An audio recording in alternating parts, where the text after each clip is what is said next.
Go on then, I'll give you that. Right, let's turn to something else. Mr. Trump is convinced the FBI planted a spy in his 2016 campaign to undermine it. The president has demanded an inquiry, and what the president demands, he gets. So today, top officials from the FBI and the Justice Department are sitting down with members of Congress to review highly sensitive material from the Russia investigation relating to a source, an informant. Yeah, there are actually two meetings. The first is with the Republican chairs of the House Intelligence and Oversight Committees, Devin Nunes and Trey Gowdy, which looks a little partisan, and so there will be a second meeting with the so-called Gang of Eight, 4 senior Democrats and 4 senior Republicans. Ahead of the meeting, Mr. Trump tweeted this: Clapper has now admitted that there was spying in my campaign. Large dollars were paid to the spy, far beyond normal, starting to look like one of the biggest political scandals in U.S. history. Spygate, a terrible thing. What James Clapper, the former director of national intelligence, actually said was this: they, the FBI, were spying on, a term I don't particularly like, but on what the Russians were doing, trying to understand whether the Russians were infiltrating, trying to gain access, trying to gain leverage or influence, which is what they do. OK, for more on all of this, we're joined by Matt Schlapp. He's the president of the American Conservative Union. Matt, thanks very much for joining us. Look, great to be here. If there was a Democrat running for president and you thought the Russians were weighing in trying to get them elected to the White House, you would say, good idea, the FBI should investigate this, right?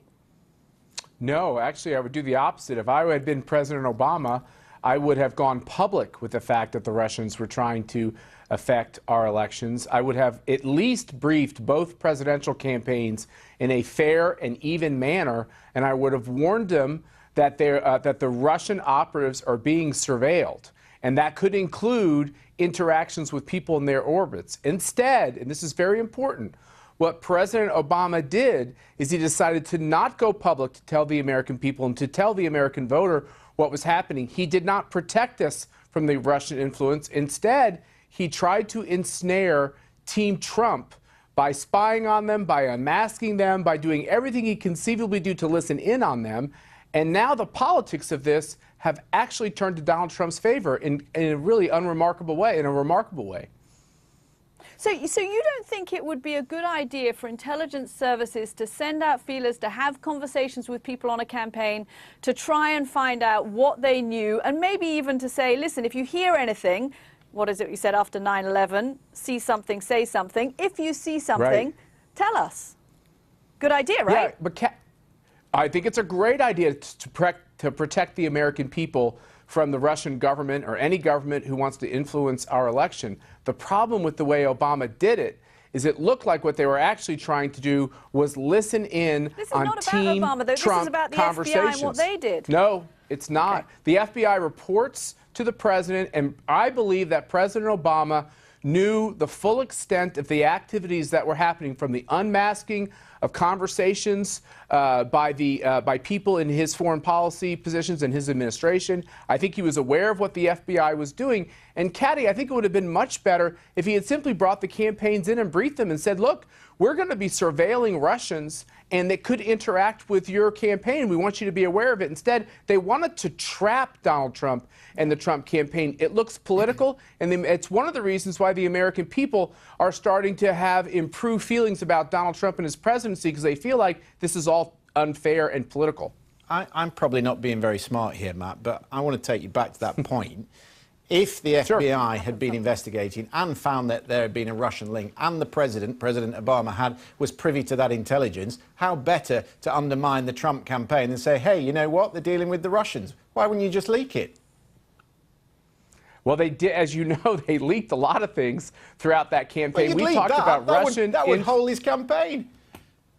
We talked about Russian influence in that campaign over and over and over again. Now, here's how, just so you guys get it, this is how people who support Donald Trump view this whole escapade over the last 2 years with Russia. They believe that it's very clear that Hillary Clinton committed crimes and that Barack Obama's administration did everything they could, including Jim Comey, to try to not hold her accountable to her wrongdoing. And they're doing just the opposite with Donald Trump. There's actually no collusion with Russia. There's no significant wrongdoing on behalf of the operatives in Team Trump and the Trump campaign, but yet they're trying to hold him accountable to everything. And what it really comes down to in this country is this. Did he collude with Russia to try to win the presidential election? If he did that, there's going to be hell to pay politically. But there's no proof he did that. Yet what they're doing is they're running down all these other rabbit trails to try to find other wrongdoing, including sexual impropriety. And I'll tell you one thing, maybe Americans are changing. They just don't give a damn. Yeah. Which is very different from the 1990s, Matt Schlapp. It's Thank true. you very That's much. true, Caddy. I agree with you. Matt's right, though. We've changed. Matt's right. The polls suggest